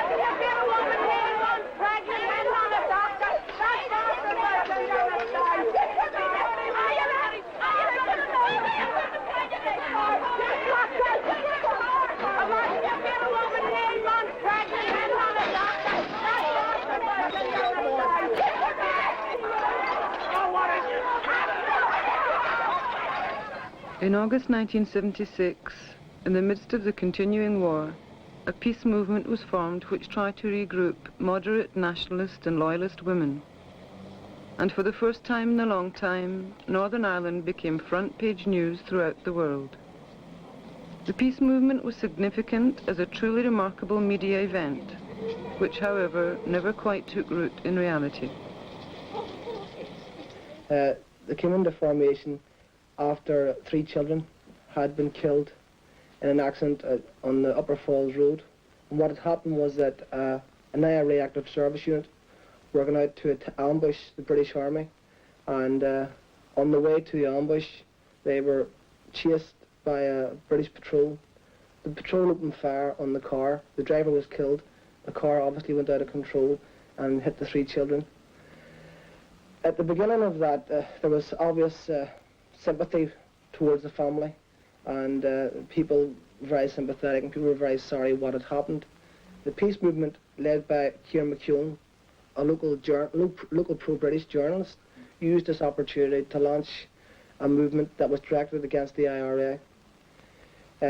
From its very formation, it condemned were selective. It condemned IRA violence, but didn't condemn British Army violence. It condemned the shooting of businessmen, but allowed the shooting of innocent Catholic civilians. It progressed solely because it was well financed, and we believe that it is financed solely by the British government and by pro-British elements and by big business. It continued to about January of this year, fairly strong, you know. What happened then was, in the West Belfast area, the British Army deliberately sent in the Patriot regiment, who, as you can remember, were responsible for the massacres in Derry, the shooting of Majella O'Hare, the schoolgirl who was murdered by the British Army, and other mysterious shootings in the country areas. The British Army were directly responsible for those. The Patriot regiment came in typical SS fashion, house raiding, abuse, beating people up, in-depth interrogation, and in actual fact they threw a young boy out of the window at the interrogation centre that I mentioned earlier on, Springfield Road Barracks. This effectively alienated the people even more from the British Army, and the Republican movement were seen to be the only ones who cared and who could provide the alternative to this type of attitude that the British Army had adopted. All through this campaign of harassment by the British Patriot Regiment, the peace movement issued no statements, didn't condemn the violence, in fact issued statements saying that they support law and order and that we, the nationalist people, should do the same. The problem was that how can you support law and order when law and order is kicking your door in and beating you up?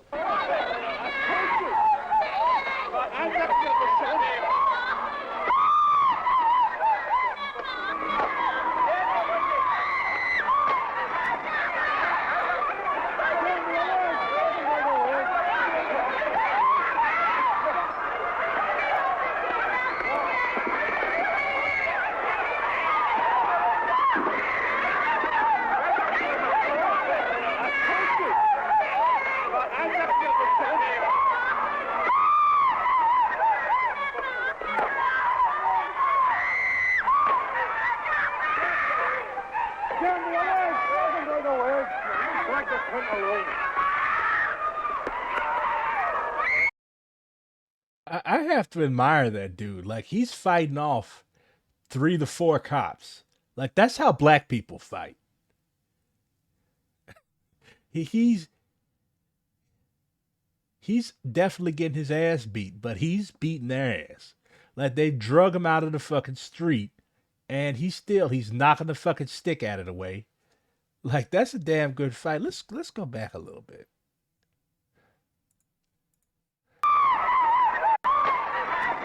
Like, look at him. He's fucking throwing down.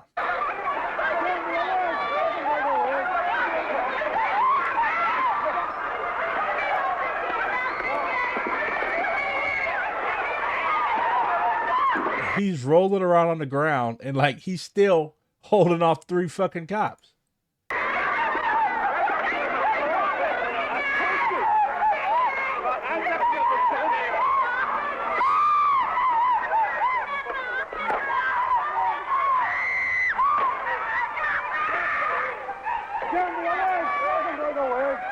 Okay, so they're dragging him out in the middle of the street. They're hitting at him with their batons.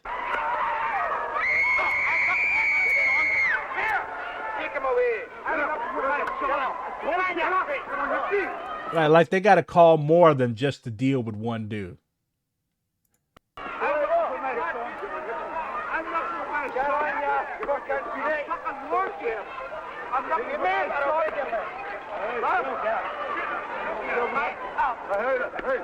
Look at he's still down there. He's down on the ground talking shit. Like, that's a brave ass dude. Hey!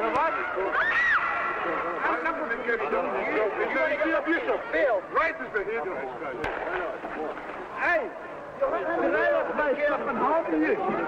Can I have my home to you? Fucking, I'm not, Matt, I'm looking for my son. Kenny, take him away. I'm not take him away. Well, I'll arrest you as well.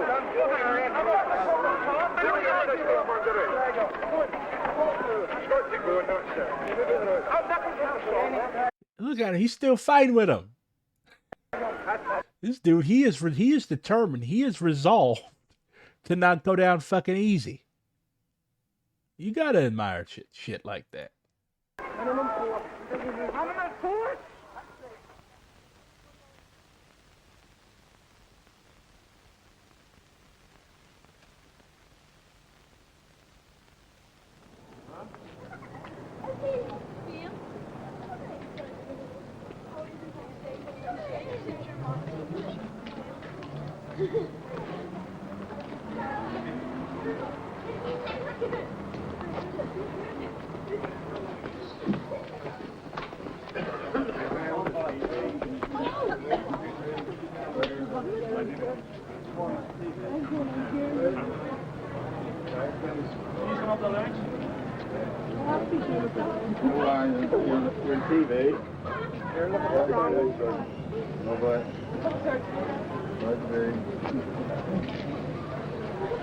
See him?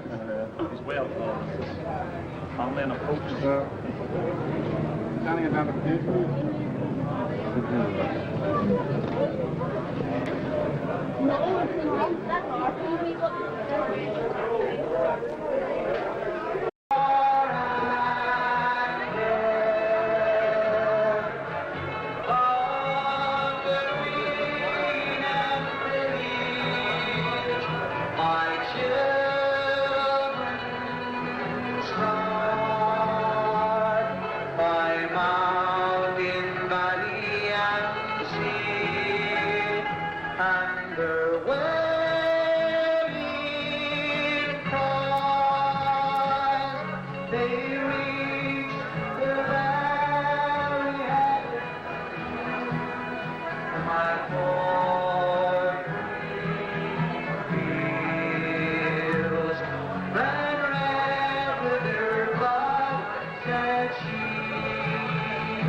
Or that graffiti on that low wall that said Provisional IRA land.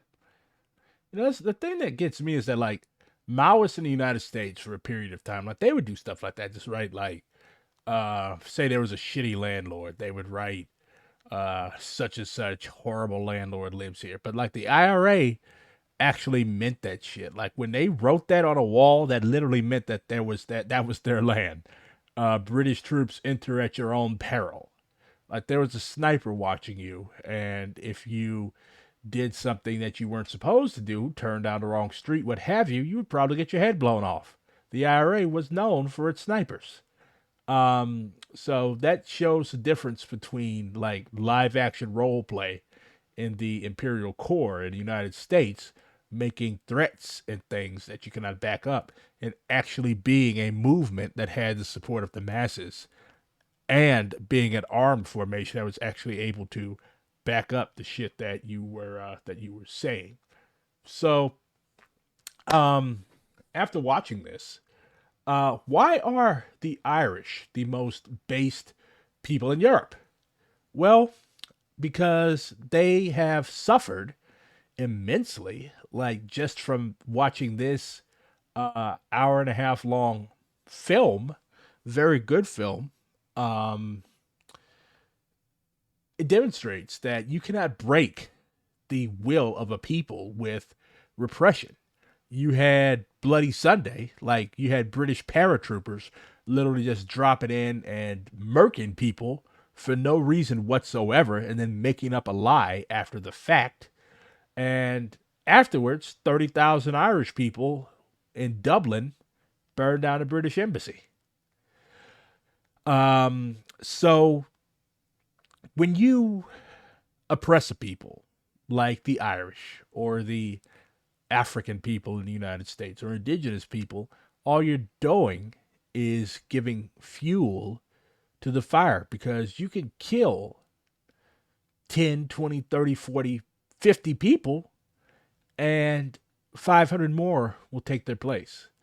The struggle for the reunification of Ireland and the ending of British neocolonialism, or outright colonialism in the case of Ulster, continues to this day. There's still a revolutionary socialist, a revolutionary Republican movement in Ireland that will not rest until Ireland is made whole again. So in the United States, we can actually learn a lot from the Irish liberation struggle, particularly how they waged the struggle in urban areas. It wasn't just the IRA. You had a very large civil rights movement. So it demonstrates the importance of having both, of having an underground movement, in that case of the Provisional IRA, and an above ground movement. The political party that the IRA, the Provost, the PIRA, was tied to was Sinn Féin. And you also had other Republicans who were active in the movement as well. So that demonstrates, when you are fighting a national liberation movement, as I explained earlier, it's important to unite the broadest possible group of people, because after the Brits, the Yankees, whoever the fuck is fucking you over, have gone home, you're still going to have to live together. And I don't think we're fighting to liberate our oppressed nations, whoever the fuck we may be, to just turn on each other after the revolution is successful. So why are the Irish so dope? Why do I like the Irish so much? Why are they the most based people in Europe? Because they have been occupied, colonized for 800 years, almost a millennium, almost 1,000 fucking years. And yet they continue to fight and struggle. And I'm confident that this century will finally see the reunification of their island under a socialist government. So, a lot to learn. Check the links when I upload this to YouTube. But, Chuck Yerla.